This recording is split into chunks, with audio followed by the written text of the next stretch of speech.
अगले कॉलर है हमारे साथ इंदौर से रजिया, स्वागत है आपका।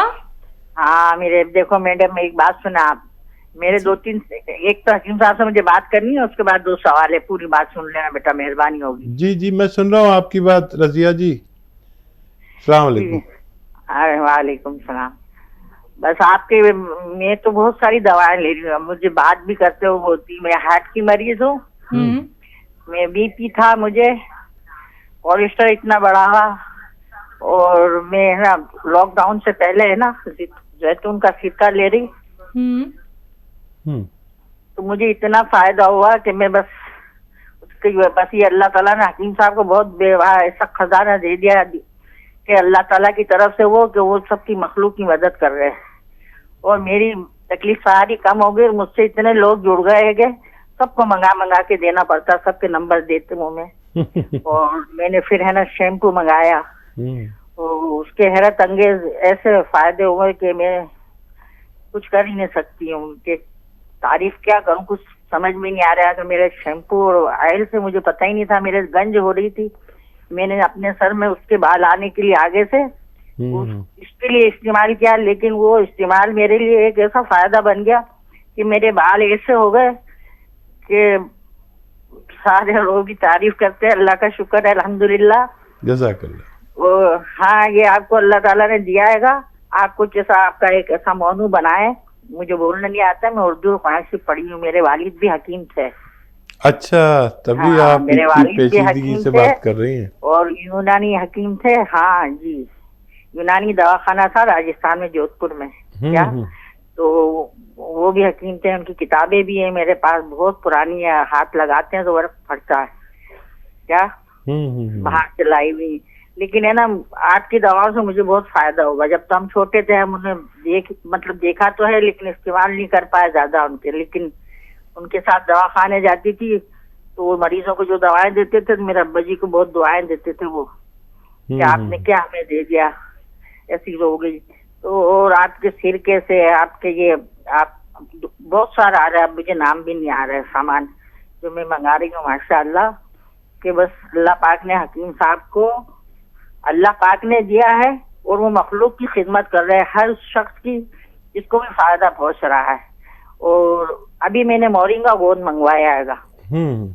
पहले मैंने दवाई मंगाई थी हकीम साहब, मेरे काले सर्कट बहुत हो रहे थे, आंखों के नीचे हल्के भी हो रहे, तो उन्होंने ना जो मुझे आपको बताया था ना, मैंने बीच में भी बात की थी कि हेल्थ केयर कैप्सूल बहुत दिए, तो आपने बोला था सफेद दाग के गए, है ना, तो वो भेजे। फिर मैंने मोरिंगा गोंद मंगाया, आपने बताया तो जी, उसको आपने आधा आधा ग्राम इस्तेमाल करने का कहा।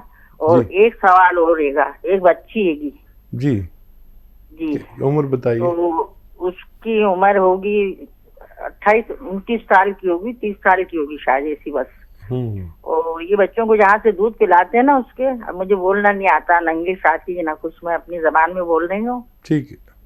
हाँ, अगर बुरा लगे तो मुझे माफ कर देना। आप फारसी में बोलिए, मैं फारसी समझ लूंगा। नहीं, तो आप समझे, जो बच्चे को दूध पिलाते हैं ना, वहाँ पर उसके एक ऐसे ना गठान जैसी हो गई, तो वो पका उसमें पस जैसा पड़ गया था, बहुत तकलीफ हो रही थी। तो वो डॉक्टर के पास गई, तो वो उसके 2 इंजेक्शन भर के और उसका वो निकाला पस, और वो सब जांचें उसके लिए गई, तो वो गठान जो हो रही है उसकी सब जांचें नॉर्मल आई है। अब उस बच्ची ने मेरे से रिक्वेस्ट की है कि आप जिस हकीकत साहब से जुड़ी हुई हैं, आप हमारी भी उनसे कोई मदद हो सके तो करवा दें तो मेहरबानी हो जाएगी। तो मैं हकीम साहब से बता रही हूँ कि उसकी जांचें सब नॉर्मल आएगी, सिर्फ उसको है ना वो गठान बिखर नहीं रही है, उसकी दवा चाहिए, बहुत मेहरबानी होगी। ठीक है, बहुत शुक्रिया। और देखिए, आप एक हकीम की बेटी हैं, और किसी ज़माने में हकीम ही होते थे, डॉक्टर तो होते नहीं थे। और उस ज़माने में बस इस लाइन में वही लोग आते थे जिन्हें आवाम की खिदमत करनी होती थी। और अब जो है इस लाइन में वो लोग आ गए हैं जो ताजिर हैं, जिन्हें दुनिया की तलब है, वो लोग आ गए इसमें। तो ये सब मामला धर्म बरम हो गया, उल्टा पलटा हो गया। और हज़रत अली का एक कौल मुझे याद आ रहा है कि तालिब इल्म, तालिब दुनिया यानी दुनिया की तलब रखता हो, तालिब दुनिया को इल्म देना यानी शिक्षा देना ऐसा है जैसे जालिम के हाथ में तलवार देना। ये हज़रत अली का कौल है। तो फिर ये जालिम लोग आ गए और ये सब कमर्शियल हो गया। नहीं तो पहले कभी नुस्खा लिख देते थे और वो अपना आप जाके ले ले, पंसारी से, दवा फरोश से अपना आप बना के खाए, पैसे भी नहीं लेते थे। और यही काम हम और आप कर रहे हैं। जैसे नुस्खा बता दिया, आप जहाँ से चाहे लें और आपको फ़ायदा हो गया तो मुझे आप जैसे लोगों की मोहब्बत मिल जाती है। और अब सब उल्टा पलटा हो गया और बहुत अच्छा कि आप मेरे साथ जुड़ गए और बहुत सारे लोग जुड़ गए। जिससे भी आप लोगों को फ़ायदा हुआ करे मेरी दवा से, उसका ऐसे ही प्रचार प्रसार किया करें। जैसे ख़वातीन मेरे साथ जुड़ी हुई महिलाएं, और वो उसका इतना प्रचार करती हैं और लोगों को फ़ायदा हो रहा है। आप मेरे फ़ायदे में, उनके फ़ायदे में, आपका फ़ायदा भी ज़रूर, सवाब का, पुण्य का फ़ायदा बहुत है। और इस बच्ची को अगर फिर से पिस्तान में मवाद हो तो फिर से निकाल सकते हैं। ज़्यादा से ज़्यादा 2 या 3 बार निकालना पड़ता है इंजेक्शन से। तो ये अच्छा इलाज है। और इसके लिए आप खुश्क चीज़ें खाया करें।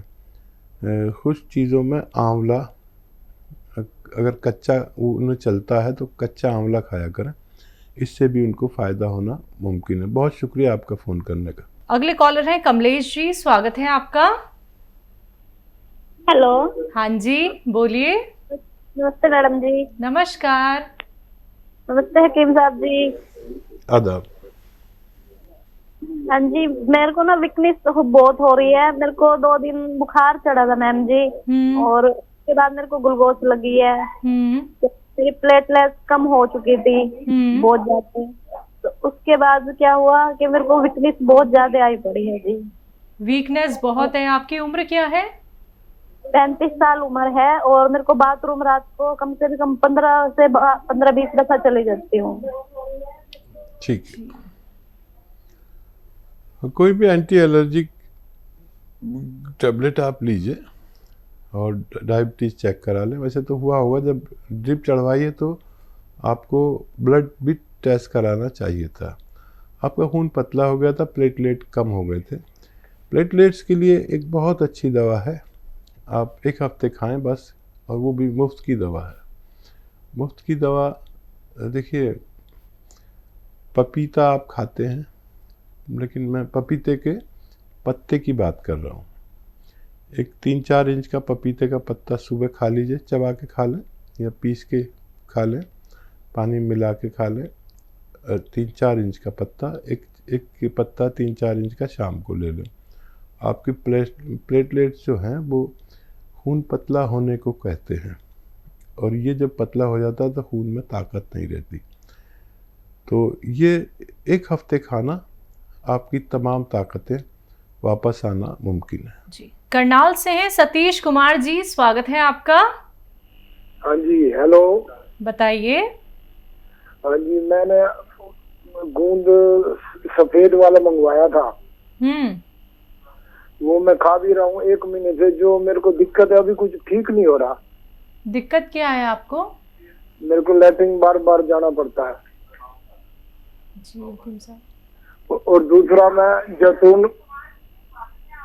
हाँ जी जी जी बताइए। ले रहा हूँ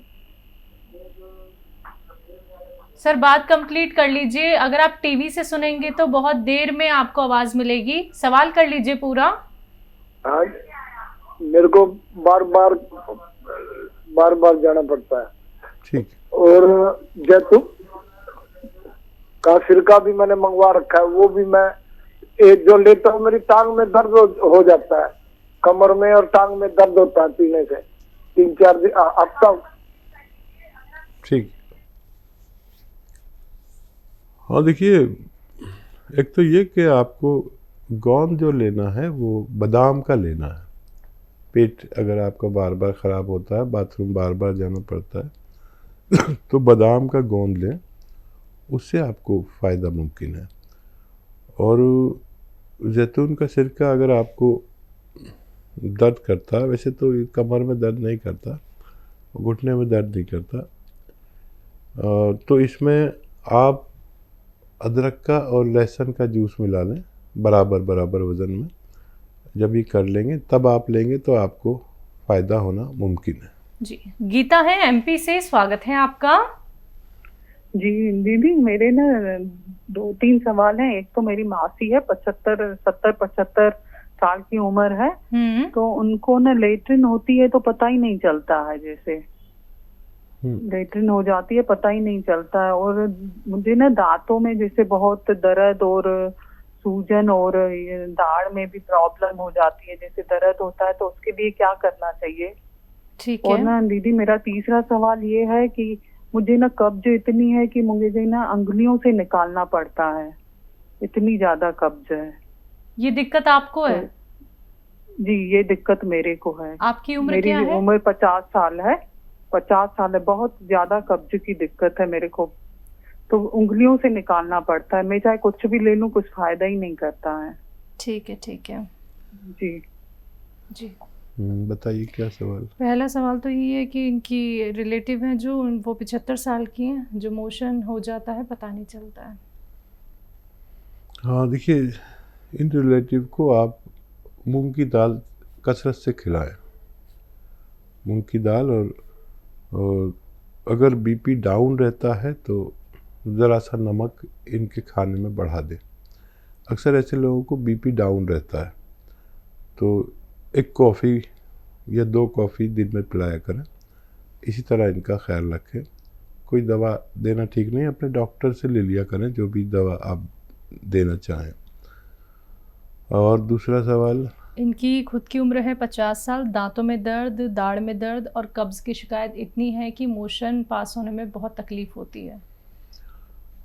अच्छा देखिए, दांतों के दर्द और मसूड़ों के लिए मल्टीविटामिन्स लेने ज़रूरी हैं।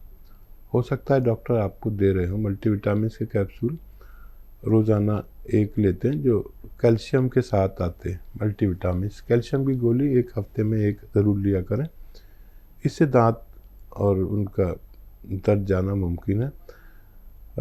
ऐसे कुछ पेस्ट भी आते हैं जो दांतों के दर्द को ख़त्म कर देते हैं, तो वो पेस्ट लीजिए। ऐसे कई पेस्ट आते हैं। और एक ये जो आप जानती हैं कि डॉक्टर जो इंजेक्शन लगाने के लिए एक नीला सा पदार्थ एक शीशी से निकालता है, रुई में लेता है और इंजेक्शन उससे पहुँच कर आपके जिस्म पे ऐसे साफ़ करके उससे इंजेक्शन लगाता है। तो ये इसको स्प्रिट कहते हैं। स्प्रिट ले लीजिए और कॉटन में लेकर आप अपने दांतों पर दिन में 1 बार या 2 बार लगाया करें, तो ये दर्द आपका ठीक होना मुमकिन है। पेट आपका बहुत इम्प्रेस है और इसके लिए आप बहुत एहतियात करें। ये चूरन ऐसे खाए हैं आपने जो एकदम दस्त ला देते हैं, शुरू में बहुत फ़ायदा होता है। मैं अक्सर कहता हूँ लोगों से कि ये जो त्रिफला लोग आते हैं और बता के चले जाते हैं टीवी पर और अखबारों में, ये त्रिफला नुकसान देता है। शुरू में बहुत फ़ायदा होता है, लेकिन ये आंतों का जो लेमिनेशन है वो निकाल देता है। फिर लैट्रिन आंतों से चिपक जाती है और वो फिसलती नहीं, ये हालत हो जाती है ऐसे चूरन खाने वालों की, जो त्रिफला ऐसे खाते हैं। त्रिफला को खाने का तरीका ये है कि पहले इसको बादाम या अरंडी के तेल में भून लें, फिर इसका इस्तेमाल फ़ायदेमंद हो सकता है। तो त्रिफला नुकसान देता है, अगर बादाम या कैस्ट्रोल ऑयल में ना भूना जाए तो ज़िंदगी भर का मरीज़ बना देता है। अब आपके लिए एक नुस्खा ये है कि 2 चम्मच कैस्ट्रोल ऑयल आप पीकर गर्म पानी पिया करें, दिन में 1 बार या 2 बार। और जो दवाएं आपकी चलती हैं चलने दें, और ये आप रोज़ करें। जब आप पत्थर बेल आ जाए, पत्थर बेल जिसे कहते हैं, और बेल पत्थर भी कहते हैं, जिसका शरबत भी बाज़ारों में आजकल बिकने लगा है। अभी वो तो कुछ दिन बाद आएगी पत्थर बेल। जब तक आप पत्थर बेल को रोज़ाना आधी पत्थर बेल खाएं और पानी खूब पिएं और सालों तक पिए, तब आपकी आंतें ठीक हो सकती हैं। फ़िलहाल आता है देखिए बेल पत्थर का मुरब्बा बेल पत्थर। इसको आप रोज़ाना एक कतला सुबह, पीसीज होते हैं इसके इतने बड़े बड़े 3-4 इंच के, एक पीस सुबह एक पीस शाम, सुबह निहार मुँह रात को सोते वक्त आप इसे इस्तेमाल किया करें। धीरे धीरे फ़ायदा होगा, लेकिन आपको फ़ायदा मुमकिन है।